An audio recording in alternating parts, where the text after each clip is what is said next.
meeting. So, everybody get some sleep and rest before a year from now. We've got plenty of time. Go ahead, Jeff. Jen said he's briefed with photos. Has he asked for or been shown these photos of inside the facilities where some of the children are being held for 3 days? Yes, that was part of the briefing he received when his team came back.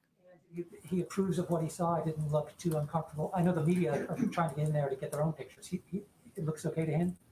I certainly did not say that.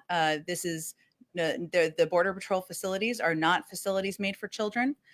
He is committed to expediting the processing at the border. One of the reasons he wanted a briefing from people who have been in there is so he can see himself what it looks like. And he has redoubled, he was already committed before this, his efforts to ensure we limit it to 3 days, and that we move kids as quickly as possible into these shelter facilities where they can have access to health, to medical experts, to educational experts, to legal advice, and even beyond that, one of the practical steps that he's really pushed the team on is how many of these kids, when they come across the border, have a phone number in their pocket, and can we embed HHS and ORR in the system, in the process, so that they can call that number and see if that can be a vetted family member to get these kids connected to quickly. So he wanted all the specific details. He got that briefing, which I talked about a bit in here about a week and a half or 2 weeks ago. I can't remember the timeline.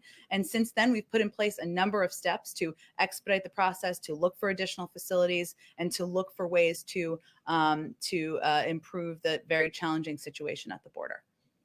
Let me just go to make sure I get to everyone. Linda, go ahead. Sure. Hi. Thanks, Jen. One from me and then one from, I'm the pool reporter, so I have Okay. another outlet. So my question actually was for Secretary Cardona, but I'll ask you. Sure. Is the Biden administration concerned about the number of families choosing alternatives to public education because of the pandemic? And does the administration have a plan to encourage them to return to public school? It's a great question. I wish you'd asked him that question. I'm happy to talk to him about it. I know he had a very limited amount of time today. I was just excited to get him here. Look, I know that this past year has not looked for school. As a mother myself, my daughter did not start kindergarten this year. And I know a lot of people, had to make different choices. But I can talk to him more about what the plans are to encourage people to get back into the public school system. And obviously that's an important and vital part of communities across the country. Did you have a second question you want to? The other question from another outlet. So after today's meeting with the Irish Taoiseach, are there other international meetings on the president's agenda in coming weeks? There certainly will be. I don't have any to preview for you today, but engaging, he's had a number already of remote engagements with his counterparts around the world. Foreign policy is one of his first loves. And so I certainly can convey to you that he will have more of those in the weeks ahead. And as they're scheduled and finalized, we'll share those details with you. Go ahead in the back. Yeah, on the COVID-19 vaccines, what does the president say to Americans who have ethical concerns about taking some of those vaccines, that it might violate their conscience? Give me a little more information. Why would it violate their conscience? The Johnson & Johnson one. Well, that one has ties to a connection to abortion-derived cell lines. So some people are worried that would violate their conscience, taking that. So the president would say what to that? He would say, I know the Pope has spoken to the safety and efficacy of all three vaccines, and the American people, these vaccines have been validated by health and medical experts. They're trying to save people's lives, keep people safe, and return our country to normal. On schools, billions are going out to try to get them to reopen now. If come fall, if schools are still unopened, would the administration find that unacceptable? We certainly expect schools to be open in the fall. On airports. Yep. TSA reporting big numbers going to airports. Is the administration worried that the COVID-19 response team's message is just not getting through to people? They're telling people, don't travel, don't travel, don't travel, and people are plowing through the airports. Well, we certainly have to reiterate, and our health and medical team are doing the same. It's not a political message. It's a message from our doctors that's just conveying the fact that the guidelines have not changed in terms of limiting commercial travel. If people are not vaccinated, especially, there are great risks to travel. We've seen that play out. They've spoken to this frequently, our health and medical experts. So we'll just have to keep reiterating that message. We understand it's hard. People want to see their family members. People want to go see their friends, but we are fighting through this pandemic. People are still dying across the country, and we'll keep at reminding people of that. Go ahead in the back. Press conference next week with the president. Any idea how it's going to be assembled?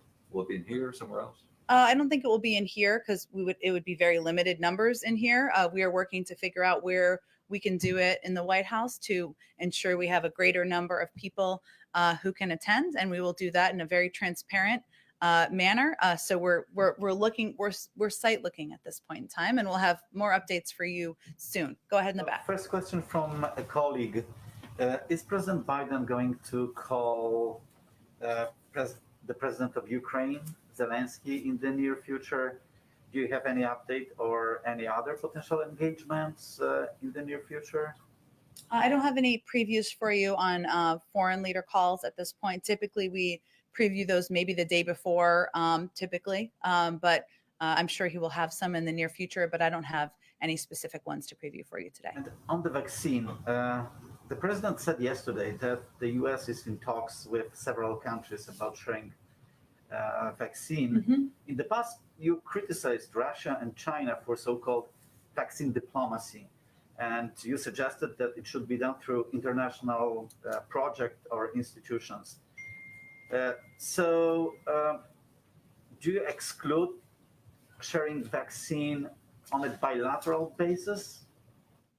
I think our criticism was in response to questions about whether we were concerned about how vaccines were being used in some ways by Russia and China in ways that they've used aid and international assistance where there are no strings attached. And sometimes it allows countries to hold themselves to lower standards on human rights, on freedom of press, freedom of speech. And we've seen that play out, as we know, in recent years. So that certainly would be something that is of concern to us. We have not yet provided vaccine doses to any country. We, of course, have a range of requests and a number of requests, and we will consider those carefully. But since we have not done that yet, I don't really have anything more to update you on.